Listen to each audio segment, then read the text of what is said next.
आधुनिक भारत।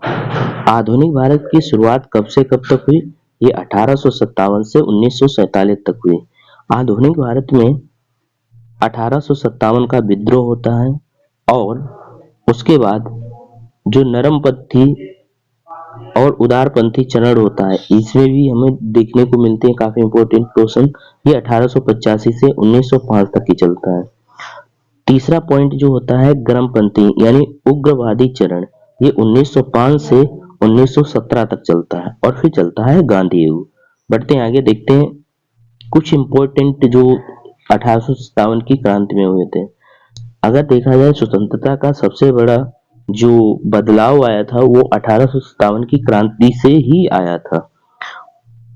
उस समय 1857 की जब क्रांति हुई थी तो मुगल काल में जहांगीर के समय में अंग्रेज भारत आने लगे थे। धीरे धीरे करके अंग्रेजों ने पूरे भारत पे कब्जा कर लिया और 1856 में अंग्रेज सरकार ने पुरानी लोहे वाली बंदूकों को बंद कर दिया और उसकी जगह पे इनफील्ड रॉयल बंदूक को लेकर आए।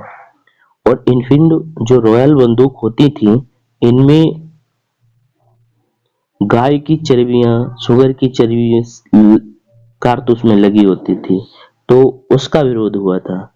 बात है 29 मार्च 1857 को मंगल पांडे नामक एक सैनिक ने बैरकपुर में गाय की चर्बी से बने कारतूसों को मुंह से काटने से मना कर दिया। उन्हें गिरफ्तार करके 8 अप्रैल 1857 को फांसी पे चढ़ा दिया गया। विद्रोह की शुरुआत 10 मई 1857 को मेरठ से हो गई और ये विद्रोह काफी चरम सीमा पे चढ़ने लगा और 10 मई 1857 को मेरठ से शुरुआत हो गई। जो इमेज में दिख रहे हैं यही है मंगल पांडे। इस विद्रोह के समय भारत का गवर्नर जनरल लॉर्ड कैनिंग थे। ये पूछा जाता है कि 1857 का जब विद्रोह हुआ था तो भारत के गवर्नर जनरल कौन थे? तो ये थे लॉर्ड कैनिंग। ये आपको याद रखना है। बढ़ते हैं आगे, देखते हैं नेक्स्ट क्वेश्चन।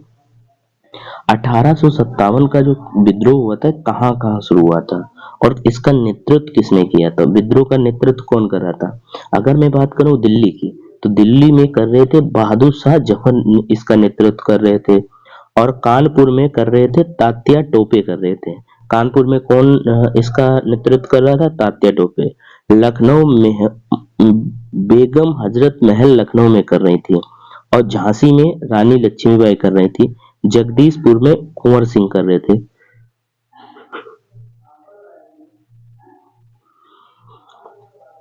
बात करें बरेली में, और बरेली में कर रहे थे खान बहादुर खान कर रहे थे। ये काफी इंपॉर्टेंट है, इनसे क्वेश्चन हमेशा अक्सर पूछा जाता है। बढ़ते हैं, अब बात करते हैं नरमपंथी उदारपंथी चरण 1885 से 1905 तक का। तो 1885 में कांग्रेस की स्थापना मुंबई में की गई। संस्थापक एवं home governor general Lord Dufferin थे उस समय। इसका पहला अधिवेशन मुंबई में हुआ था और अध्यक्षता इसकी की थी बिमोश चंद्र बनर्जी ने और इसमें जो प्रतिनिधियों की संख्या थी वो थी 72। इसी दौरान कुछ वर्षों बाद भारत और अफगानिस्तान के बीच सीमा यानी डूरेंट रेखा का निर्धारण भी हुआ था। उस समय जनरल गवर्नर थे लॉर्ड लैंसडाउन। ये आपको याद रखना, लॉर्ड लैंसडाउन। बढ़ते आगे, देखते हैं नेक्स्ट क्वेश्चन। नेक्स्ट क्वेश्चन है 1857 से 51 तक 1887 से 51 यानी 1887 में दादा भाई नौरोजी ने इंग्लैंड में भारत सुधार समिति की स्थापना की। ये पॉइंट आपको याद रखना है। इसके बाद ब्रिटिश सरकार का रुख कांग्रेस के प्रति कठोर होता चला गया। कांग्रेस के पहले मुस्लिम अध्यक्ष थे बदरुद्दीन तैयब और कांग्रेस के पहले अंग्रेज अध्यक्ष थे जॉर्ज यूल। ये भी आपको याद रखना है। बढ़ते आगे, देखते हैं नेक्स्ट पॉइंट। 1892 दादा भाई नौरोजी ने इंग्लैंड के फिंसवरी नामक स्थान से सांसद का चुनाव लड़ा और इंग्लैंड की संसद पहुंचने वाले पहले भारतीय बन गए। ये भी याद रखना है। यानी दादा भाई नौरोजी ने इंग्लैंड के फिंसवरी नामक स्थान से सांसद का चुनाव लड़ा और इंग्लैंड की संसद पहुंचने वाले पहले भारतीय बने। ये भी पॉइंट आपको याद रखना है। बढ़ते हैं आगे, देखते हैं नेक्स्ट क्वेश्चन। उदारवादी नेता यानी दादा भाई नौरोजी थे, उसमें आते हैं गोविंद रानाडे, फिर आते हैं गोपाल कृष्ण गोखले और मदन मोहन मालवीय। ये हैं सब उदारवादी नेता। उग्रवादी नेता कौन है? लाल बाल पाल थे, लाला लाजपत राय, बाल गंगाधर तिलक, बिपिन चंद्र पाल, अरविंद घोष।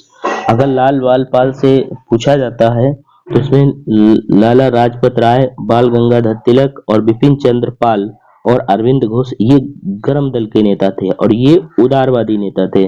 जो गरम दल के नेता थे ये ज्यादातर विश्वास रखते थे मार धाड़ पे, और ये आसानी से बात करना, सभा लगाना, ये उन पे विश्वास करते थे। तो बढ़ते हैं आगे, देखते हैं नेक्स्ट पॉइंट। 1905 बंगाल में बढ़ते राष्ट्रवाद को देखते हुए 20 जुलाई 1905 को बंगाल के गवर्नर लॉर्ड कर्जन ने बंगाल विभाजन की घोषणा कर दी, जिसके विरोध में 7 अगस्त 1905 को कोलकाता में स्वदेशी आंदोलन बंग भंग का आरंभ किया गया, जिसका नेतृत्व सुरेंद्र नाथ बनर्जी कर रहे थे। जिसका नेतृत्व कौन कर रहा था? सुरेंद्र नाथ बनर्जी कर रहे थे। ये पॉइंट आपको याद रखना है। बढ़ते हैं आगे, देखते हैं नेक्स्ट पॉइंट। 16 अक्टूबर 1905 को बंगाल का विभाजन हो गया, यानी बंगाल 2 हिस्सों में बट गया। बढ़ते हैं आगे, देखते हैं नेक्स्ट पॉइंट।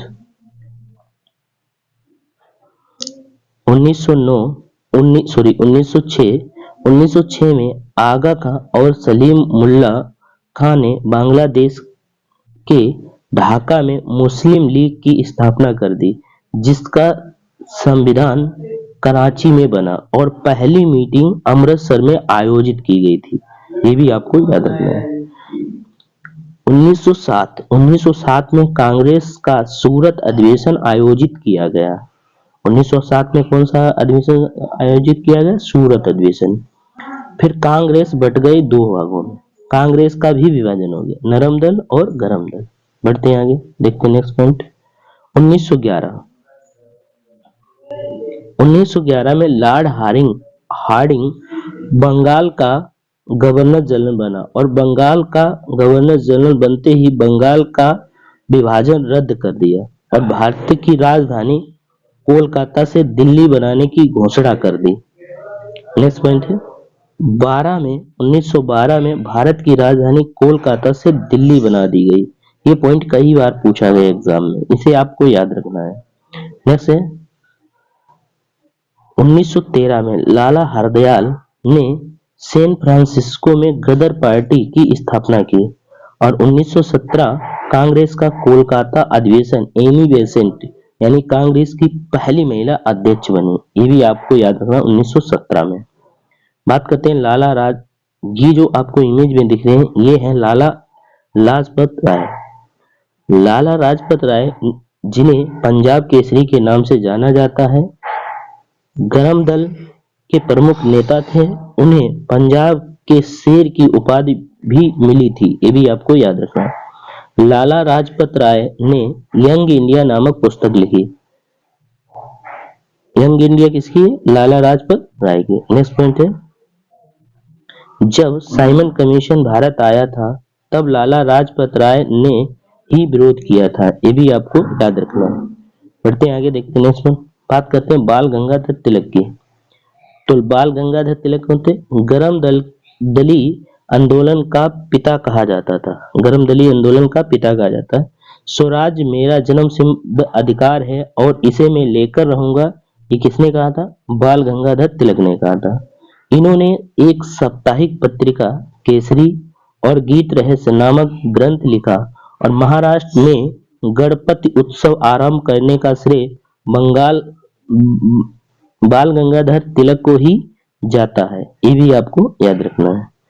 बात करते हैं बिपिन चंद्र पाल की। बिपिन चंद्र पाल यानी लाल बाल पाल का हिस्सा थे और भारत में क्रांतिकारी और उग्रवादी गतिविधियों को अंजाम देने में विश्वास रखते थे। उन्होंने कई अखबार भी निकाले, जैसे इनका पहला अखबार था परिदर्शक यानी बंगाली साप्ताहिक 1886, फिर दूसरा आया न्यू इंडिया 1902 अंग्रेजी साप्ताहिक, फिर आया वंदे मातरम, ये आया 1906 बंगाली दैनिक, ये भी आपको याद रखना है। फिर बात करते हैं बिपिन चंद्र पाल की। किसकी बात करेंगे? बिपिन चंद्र पाल की। बिपिन चंद्र पाल लाल बाल पाल का हिस्सा थे और भारत में क्रांतिकारी और उग्रवादी गतिविधियों को अंजाम देने में विश्वास रखते थे। तो हो चुका है। तो फ्रेंड्स, आज हमारा इतना ही वीडियो रहता है। तो अगर आपको वीडियो पसंद आया तो इसे लाइक एवं सब्सक्राइब करें और दोस्तों को शेयर जरूर करें। वीडियो देखने के लिए धन्यवाद।